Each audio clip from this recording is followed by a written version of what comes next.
আনে নোযোৱা বাটে যোৱা এগৰাকী ছোৱালীৰ বিষয়ে কম আজি।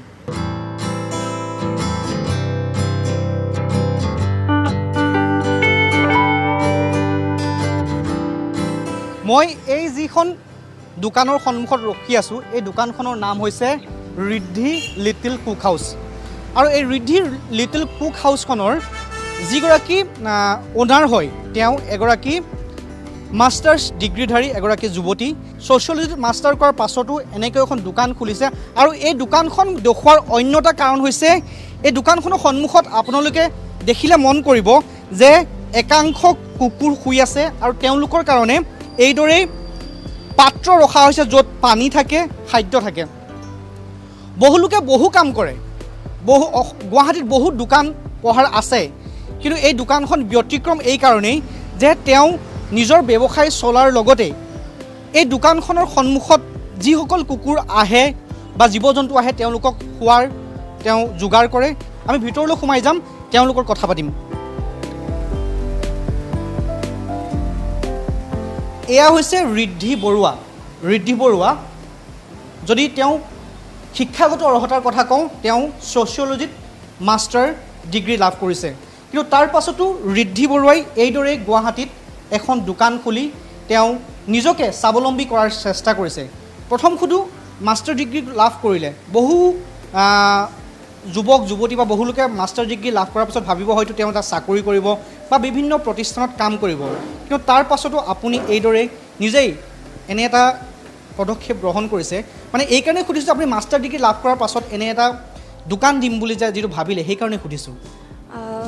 মোৰ একচুৱেলি ঘৰৰ পৰা ইমান প্ৰেছাৰ নাছিলে যে জবেই কৰিব লাগিব, গভৰ্ণমেণ্ট জব কৰিব লাগিব বা তেনেকুৱা কিবা। মোৰ দাদাও ফ্ৰীলান্স কৰে, ত' দাদা ডাইৰেক্টৰ হয়, চিনেমেটোগ্ৰাফাৰ হয়, অনিৰুদ্ধ বৰুৱা। তো তেনেকৈ মই তাক দেখি পেলাই ইনস্পায়াৰ যে নিজৰ মতে কাম কৰিলে বেছি ছেটিছফাই হয় চাগে, মানে য'ত কাম কৰি পেলাই নিজে হেপ্পী হ'ব পাৰে, মোৰ কাৰণে সেইটো বেছি ইম্পৰ্টেণ্ট। ত' তেনেকৈ মই যেতিয়া একচুৱেলি মই জব জইন নকৰা নহয়, মই জব জইন কৰিছিলোঁ, মোৰ ভাল নালাগিলে কৰি পেলাই।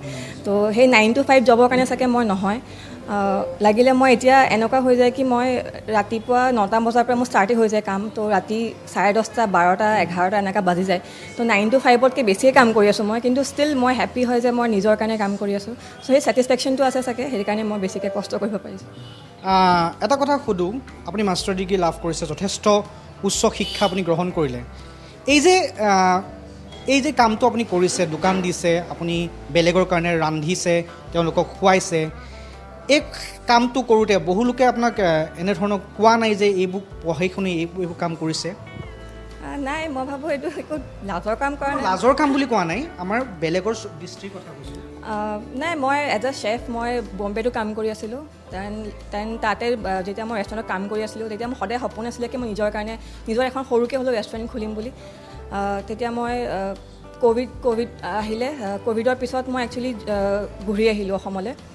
আৰু তেতিয়া মই একচুৱেলি ষ্টাৰ্ট কৰা নাছিলোঁ, ভাবি পেলাই যে মোক আৰু এক্সপিৰিয়েঞ্চৰ দৰকাৰ আছে, আৰু অলপ কাম কৰিব লাগে মই, সেইকাৰণে মই ষ্টাৰ্ট কৰা নাছিলোঁ। কিন্তু এটা সময়ত এনেকুৱা হৈ গ'ল যে এতিয়া নকৰিলে আৰু কেতিয়া কৰিম। চ' সেইকাৰণে মই ভাবিলোঁ কৰি চাওঁ। লাহেকৈ মই সেইকাৰণে সৰুকৈ ক্লাউড কিটচেন ষ্টাৰ্ট কৰিলোঁ, মানুহৰ ৰেছপন্স চাবৰ কাৰণে। কাৰণ মোৰ মেনুখন আপোনালোকে চাব পাৰে, মোৰ মেনুখন সুকীয়া হয় বেলেগৰ পৰা, কাৰণ মোৰ মেনুখন নিজৰ মতে মই বনাই লৈছোঁ, চব ৰেচিপিখিনি মোৰ নিজৰ হয়। তো তেনেকৈ মই ষ্টাৰ্ট কৰিলোঁ, আৰু ক্লাউড কিটচেনৰ পৰা মই ভাল ৰেছপন্স পালোঁ, মানুহৰ ৰেছপন্স ভাল আছিলে। চ' মানুহে ক'বলৈ একো নাই, মোৰ মতে মোৰ মা দেউতা, মই নিজে সুখী হয়, আৰু মই কাম কৰি মই ভাল পাই আছোঁ কাৰণে মই কৰি গৈ আছোঁ। বেলেগৰ কথা ৰেছপন্স এতিয়া মই জানো যে মোৰ ইয়ালৈ আহি পেলাই মোৰ ইয়াত ভাল পায়, মোৰ মুখত কৈ থৈ যায়, মোৰ কাৰণে সেইটোতকৈ ডাঙৰ ছেটিছফেকশ্যন মোৰ কাৰণে একো নাই। যেতিয়া মোৰ খাই পেলাই মানুহে ভাল পায় আৰু মোৰ মুখত কৈ থৈ যায়, তেতিয়া মোৰ সেই গোটেই ভাগৰ গুচি যায়। তো তাৰপিছত যদি কোনোবাই গৈ অনলাইন কিবা কৰিছে বা মোৰ পিছত কিবা কৰিছে, মেটাৰ নকৰে। আৰু এটা কথা সুধোঁ, যিহেতু আমি দেখিছোঁ আপোনাৰ দোকানৰ সন্মুখত 6-7জনটাকৈ কুকুৰ শুই আছে, তেওঁলোকৰ কাৰণে আপুনি সুন্দৰকৈ পানী ৰাখিছে, আপুনি খাদ্য তেওঁলোকক খুৱাই দৈনন্দিন, এইসমূহ কেনেকৈ ভাবিলে যে ৰাস্তাৰ কুকুৰকো চম্ভালিছে, নিজেও চম্ভালিছে? কুকুৰ বা এনিমেলৰ প্ৰতি, জীৱ জন্তুৰ প্ৰতি মোৰ মৰম আগৰ পৰাই, সৰুৰ পৰাই আছে। মায়েতো ভাবিছিলে মই মেট্ৰিকতে ফেইল কৰিম বুলি, কাৰণ মই ইমানেই কুকুৰৰ লগত লাগি ফুৰোঁ। মোৰ ঘৰত 21টা কুকুৰ আছিলে এটা সময়ত, এনেকৈ ৰাস্তাৰ পৰা গোটাই তেনেকৈ মই গোটাই লওঁ। তো তেনেকৈ মই মৰমেই কৰোঁ একচুৱেলি। এতিয়া এনেকুৱা নহয় কি মই আনি লৈছোঁ, সিহঁতি আহিলে মোৰ পৰা মৰম পালে কাৰণে থাকি গৈছে।